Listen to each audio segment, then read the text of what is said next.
Welcome back, guys. So, keeping with my commitment to the poll I put out a few weeks back, today we're going to be looking at Fallout 3.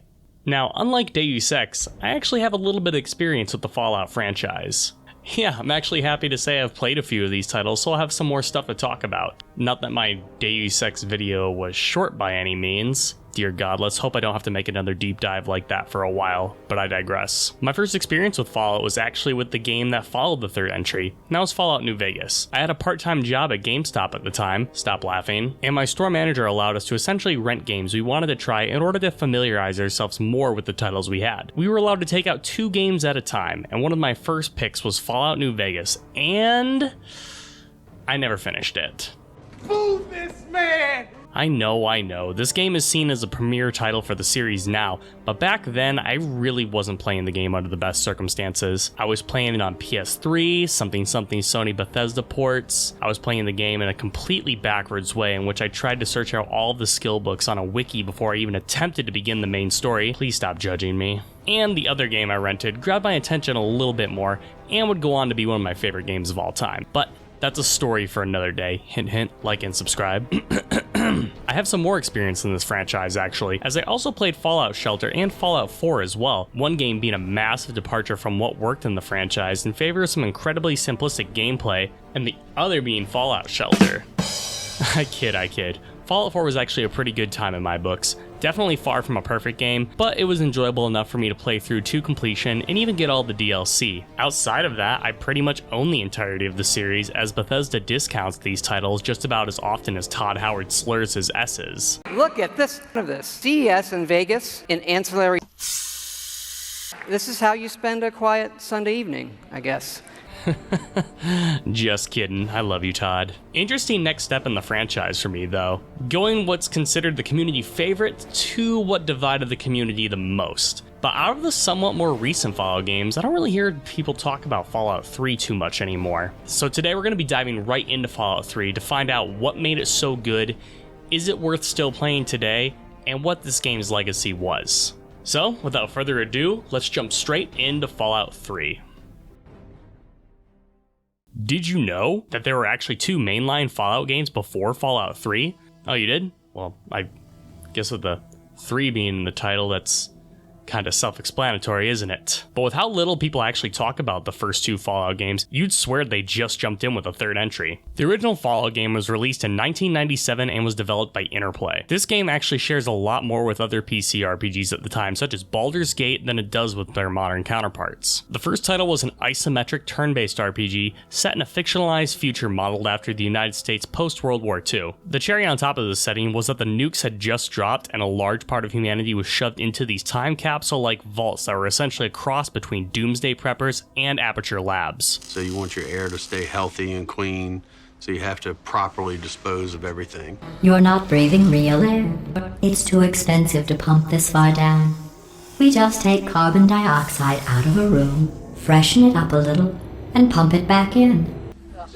The game received massive critical praise, decent sales numbers, and most importantly, an often considered superior sequel. Fallout 2 was released just 1 year after the first game, with an updated engine, a new world to explore, and a greater emphasis on the writing that helped Fallout gain its sense of identity with its use of dark humor. Of course, this game was also a critical and financial success, meaning the next logical step for the franchise was spin-offs. In 2001, we saw the release of Fallout Tactics: Brotherhood of Steel, which added the tactical RPG element to this series, which ultimately was seen as an okay addition. But there's probably a reason why we haven't seen another crack at this formula from the Fallout series. The game seemed to rate decently well, but sales numbers were a far cry from what the previous 2 entries were. After the release of Tactics, Interplay's division primarily behind the Fallout series, Black Isle Studios, was taking off projects relating to the Icewind Dale and Baldur's Gate series in favor of working on the next mainline Fallout title. Interplay's main team would go on to create Fallout Brotherhood of Steel, and yeah, getting massive Not Your Grandpa's Fallout vibes from this one. Seriously, this box art looks like it could be a Godsmack album cover or a poster for an Uwe Boll movie. From what I've gathered, this game was not received very well, and it might actually be the only game in the franchise that can say that it's worse than Fallout 76.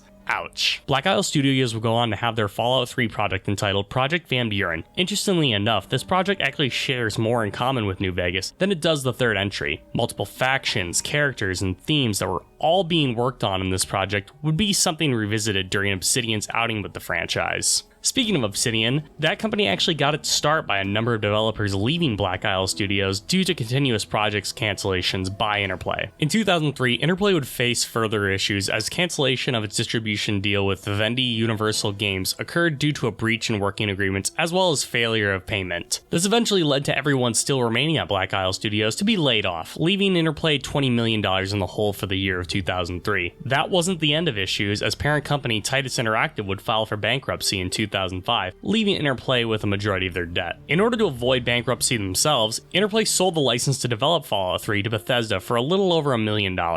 So begins the Bethesda development arc, where they threw out everything the Project Van Buren had before and started from scratch. Bethesda initially started concepting their ideas back in July of 2004, but the real work began shortly after the release of the Elder Scrolls IV Oblivion and all of its post-release content. Reason being for this, Fallout was moving away from its isometric RPG roots in favor of a first-person perspective very similarly to how Bethesda had produced its Elder Scrolls series. A somewhat controversial change seen by the purists of the Fallout community that I think was ultimately led to a more modernized and relevant form of the series. Warts and all, warts and fucking all. Believe it or not, the development for Fallout 3 on the Bethesda front didn't really see too many problems. The biggest hurdle the team had to overcome was due to the setting. Being set in a post-apocalyptic Washington, D.C., game director Todd Howard had to make a difficult decision of not to use the city in its entirety, as he believed that Bethesda may be biting off a bit more than they could chew had they created the whole metropolitan area. The game did see some other issues in regards to regional changes. One such problem came with an issue in regards to the drug usage in the game and how that was seen by the Australian Classification Board, which ultimately led to the changing of all previously named pharmaceuticals in the game. The other was relating to the game's censorship in Japan due to its use of atomic bombs as a plot device and as a weapon. This ultimately saw some changes that needed to be made.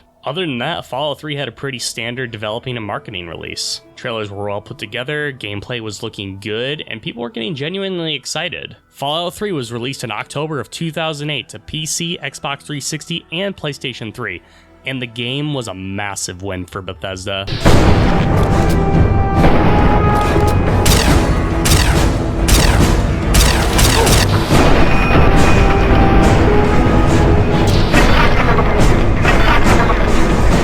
Fallout 3 earned reviews in the low 90s across all platforms. Eric Bredvig from IGN was quoted as saying, "Fallout 3 offers freedom without sacrificing a focused story. It delivers fantastic combat without forgoing a deep role-playing system. The characters you meet are engaging and oftentimes hilarious without feeling out of place in this harsh world." The game received plenty of Game of the Year nods from many publications, and has since been placed on several all-time greatest games lists by many other outlets. Sales-wise, Fallout 3 outsold the entirety of the Fallout series just within its first week of release. Not too shabby. The game would also go on to sell over 12 million copies by 2015, becoming a massive financial success for Bethesda. Fallout 3's release also saw some notable controversy in regards to its PS3 port. Now, a modern-day Bethesda game is typically filled with bugs and performance issues, but playing these games on a PS3 is something that has to be seen to be believed. Frame stuttering, hard crashes, long load times, and several game-breaking bugs are all commonplace within the PS3 version of the game, and no amount of patching was ever able to completely bring those versions up to par with the PC or Xbox versions of the game. Thankfully, I am not subjecting myself to those issues, as I am looking at the PC version today. Just the standard Bethesda jank for me, please. I'm trying to cut back. So now that we have all the formalities out of the way, we can jump right in with that plot summary. So yeah, old RPG, lots of stuff to cover. Here's the time to skip if you don't want any spoilers. You guys know the drill. Alright, so Fallout 3 takes place in the year 2277, 200 years after a war that caused massive large-scale nuclear damage to the United States. And the game starts us off with our main character being born, which is interesting to say the least. During this time, we see our main character's parents, with the mother passing away shortly after our birth. This presents us with character creation, and I decided, hey, since I'm playing a boy character in Fallout, what better name to give myself than Pete Wentz? Am I more than you bargained for yet? Why are you so fucking ugly, bro?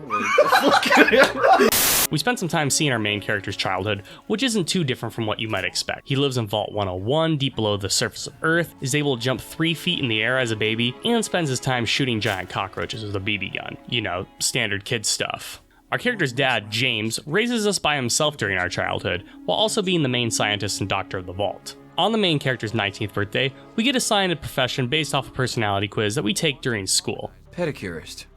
I might have guessed manicurist, or even masseuse, but apparently, you're a foot person. Shit. Well, anyways, one night, we see that James has escaped the vault, causing the overseer, the one who's in charge of the vault, to go on a manhunt, killing his assistant as well as trying to track us down. Thanks to our childhood friend and the overseer's daughter, Amata, we escape the vault and head to the wasteland to track down our father. After that, the next several hours of the game really is just a wild goose chase of hunting down our father while visiting different locations and meeting with new characters. We visit the town of Megaton, which is still built around the crater of an inactive atomic bomb that could still go off at any moment. Wait a minute, excuse me? Why would these people willingly live here? Don't they know how dangerous and stupid this is? What's wrong with you people? And the bomb, as you call it, represents Atom's capacity for creation. Well, anyways, we got some information from the local bar owner and then continue our search. Our main character heads down to the ruins of Old DC, where we run into one of the main factions of the game, the Brotherhood of Steel, essentially a group of armor-clad warriors who are at war with the super mutant threat in the capital wasteland. We meet up with local radio DJ Three Dog, a character I got annoyed with the second that he opened his mouth, who sends us to meet with one of our father's associates, Dr. Lee. She is located in Rivet City, a town inside of a dilapidated aircraft carrier. Another interesting, if confusing area to navigate, I have to say. Dr. Lee informs us of our father's plans to restore Project Purity, something that he and our mother had worked on before our birth that essentially was set to purify all the water in the capital wasteland. It is then revealed we were actually not born in Vault 101 and were only taken there for safekeeping after our mother had died. We investigate the Jefferson Memorial, where Project Purity is housed, in order to continue pursuing our father. We eventually find our father inside Vault 12 inside of these strange virtual reality pods. Jumping into the pod, we were taken to a simulation of an old-fashioned neighborhood which everyone believes is their reality. We talked to the Vault Overseer, Stanless Braun. It's Betty, you son of a pig.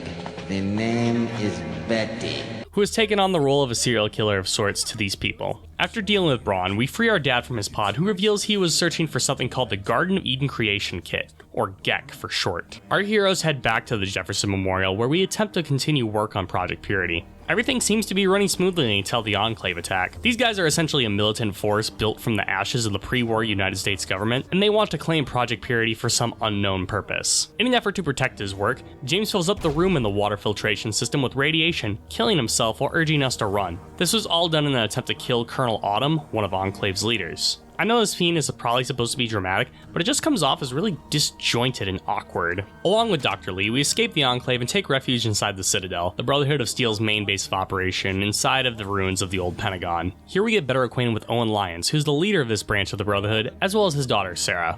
We make our way to Vault 87, where we believe a GEC still resides. On the way, we pass through Little Lamplight, a town composed entirely of children. Good God, can we please just stick to one area and group of characters for more than an hour? Maybe I just decided I didn't like your stupid Mungo face. Okay, maybe not these ones.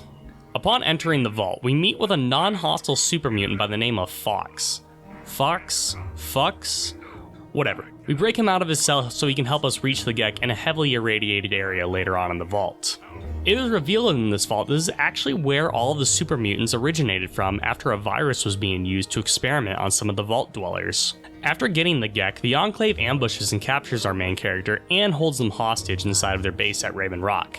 Leader of the Enclave, President John Henry Eden, requests a private audience with us, but as we are making our way up to the chambers, Colonel Autumn says fuck that and tries to have us executed on sight. I honestly thought I did something wrong here. It was such a jarring moment. Finding our way up to President Eden, it is revealed that he is actually a sentient supercomputer who is tasking us with poisoning the water supply in order to kill off everything in the capital wasteland that has been mutated so that life may start anew. This unfortunately means killing most of the humans found in the DC area as well, so I naturally told him to fuck off, and in fact, I told him to kill himself and blow up his base too. Never underestimate the speech skill in this game.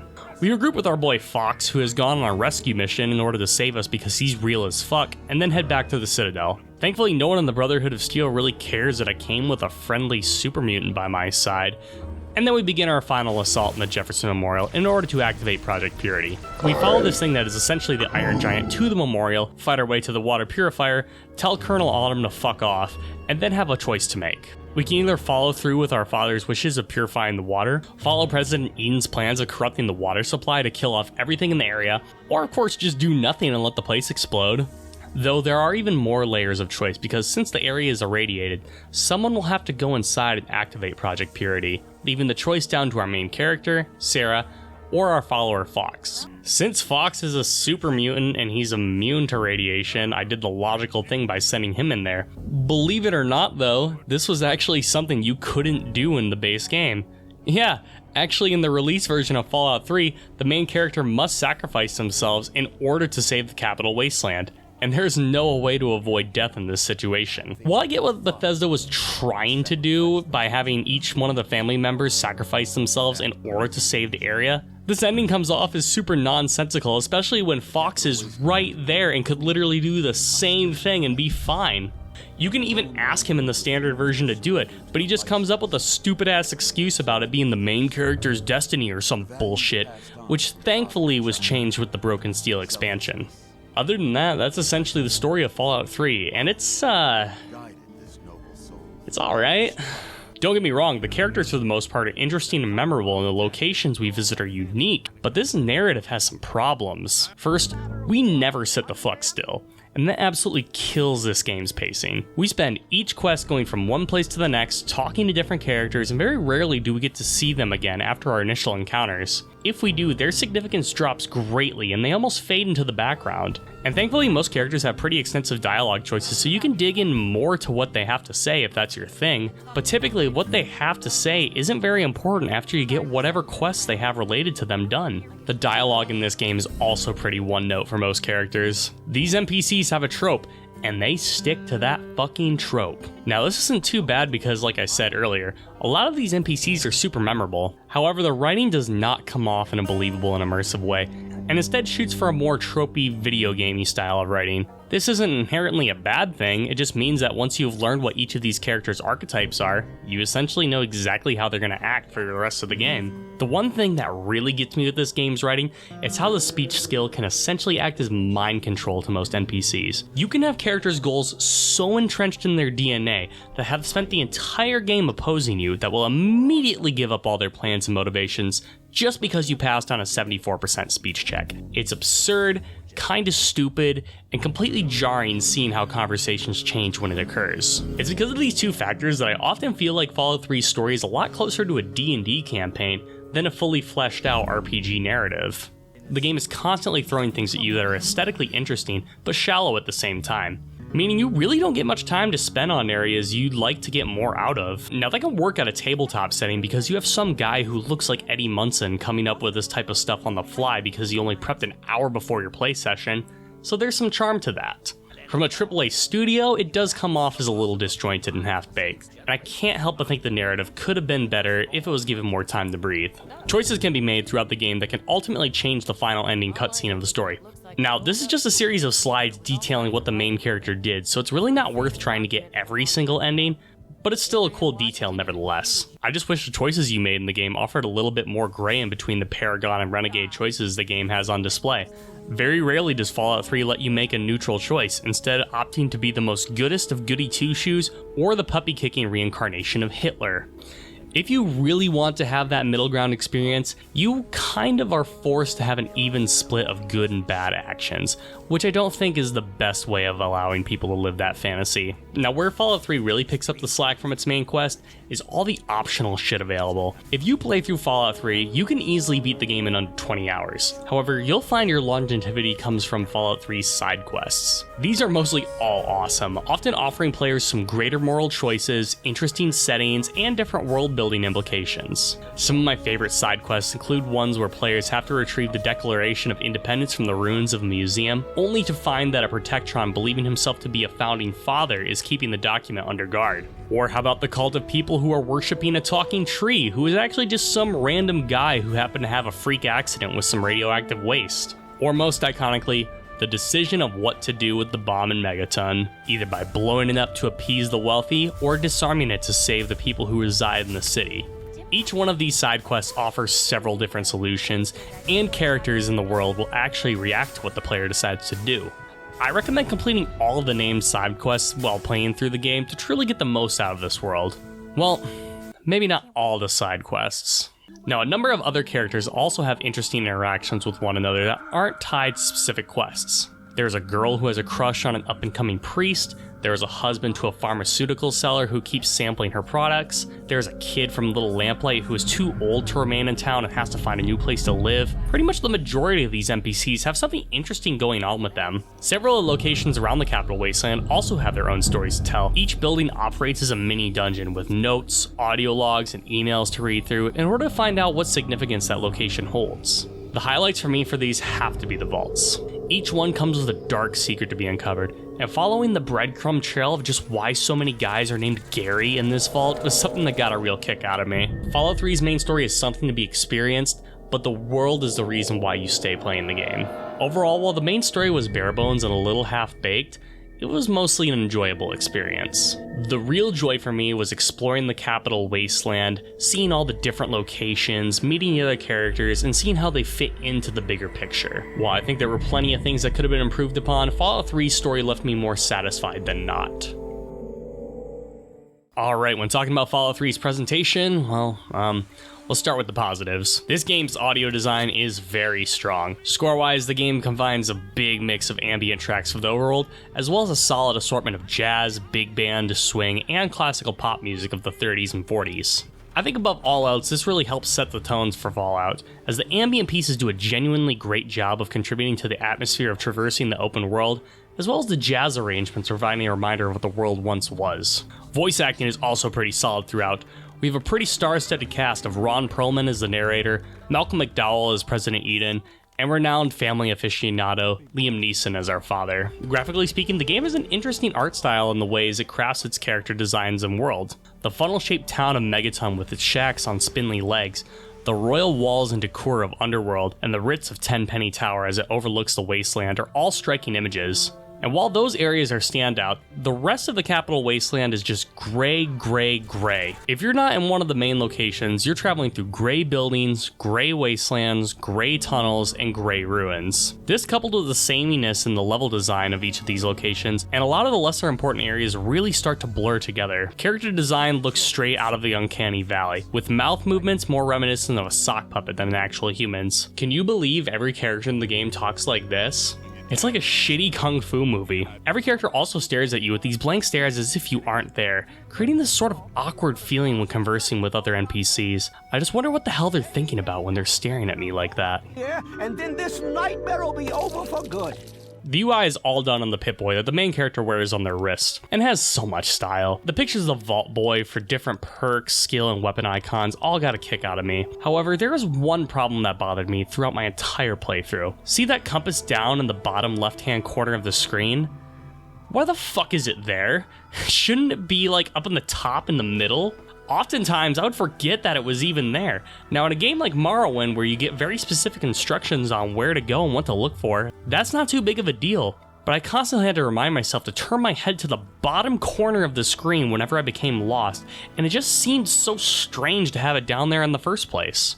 Performance is something to also be discussed for sure. Frame rate in this game was definitely a bit shaky for the most part, where I remained at or above 60 frames per second. However, when encountering large groups of enemies, entering areas for the first time, or using heavy explosive weapons, the game occasionally would experience drops into the 40s. Onto the bugs and, well, glitches in Bethesda RPGs. Can you name a more iconic duo? I encountered everything from textures failing to load, to walking on level geometry that shouldn't be there, to quests failing to complete, to NPCs failing to load in the spots they were supposed to sound effects playing when they shouldn't, to text not loading when characters were speaking, to crashes. It's your attention to detail that impresses me most. Basically, everything you can think of came up at least one point or another during my 30 hours that I spent with Fallout 3. When talking about the gameplay of Fallout 3, there's a decent amount of stuff to unpack. Let's start with the stuff that was taken from the earlier Fallout games. The character creation system isn't too dissimilar from previous entries. Special still acts as the primary stat system for players, skills have been streamlined into 13 different areas in order to specialize into different fields, and traits have been rolled into perks that grant passive bonuses to player characters as they level up. And the RPG mechanics really start and stop when it comes to those factors. You won't find enemies at different levels, as everything in the world scales to the same level that you are, and this is actually a little little bit unrewarding, as old areas are only easier because of the perks and the skills acquired, and there exists no higher level enemies to challenge the player or prevent them from going to certain areas on the map. The companion system returns from previous entries, allowing you to recruit new NPCs to help provide some extra firepower on your journey. I mainly stuck to using Fox, as his Gatling laser tore through nearly everything in the game, and Dogmeat, as I always have him in my party for a doggy best friend. Shut up, damn it! Though, that being said, I wasn't a big fan of how often your companions can get in the way. Entering through tight spaces was always a crapshoot if you would have to push your way back out if your followers pursued you into those close quarters. Move, bitch! The karma system from Fallout 2 also comes back in a very similar way to how it operated in that game. Good actions granted you positive karma, while being a dick grants negative. Depending on where your karma number is, certain characters will perceive you in a different way. When Fallout 2 introduced that along with the reputation system, it struck a good balance of how others perceive our main character versus how they actually were. Fallout 3 only brings the karma system back, and instead tries to have it cover some of the reputation system from Fallout 2 as well, and it doesn't work super well. Getting caught committing a crime can alert an entire town to the wrongdoing, no matter how discreet the action was, and it ultimately feels more restrictive than the system really should. Now for some of the major changes. The first and most obvious one is a change from a top-down isometric point of view. Now we're in first person, or over-the-shoulder third person if you're a psychopath. This change is most notably felt within combat. What was once a turn-based RPG is now completely action-oriented, and it's alright. The gunplay in general has this kind of weird, disjointed feeling to it that just doesn't feel super satisfying to play. Like, you shoot an enemy, see its health bar go down, and occasionally cripple a limb or have them stumble, and that's all the feedback you're going to get from these weapons. That is, unless you take advantage of the game's new VAT system, which I highly recommend doing. This is a happy middle ground between the two styles that allow players to stop time momentarily and ready their attacks for certain body parts. Seriously, this is a really great feature. Though shooting our way through every scenario isn't the only thing that we have at our disposal, stealth is also an option. And I mean, it kinda sucks unless you invest a ton of points into it, at which point it suddenly becomes invisibility. We also have other means of infiltrating into areas with hacking and lockpicking. Hacking provides this cool word puzzle to try and decrypt the password from computer terminals, which was actually a pretty fun minigame to have. And yes, this is the game that started the Bethesda lockpicking minigame we are all familiar with by now.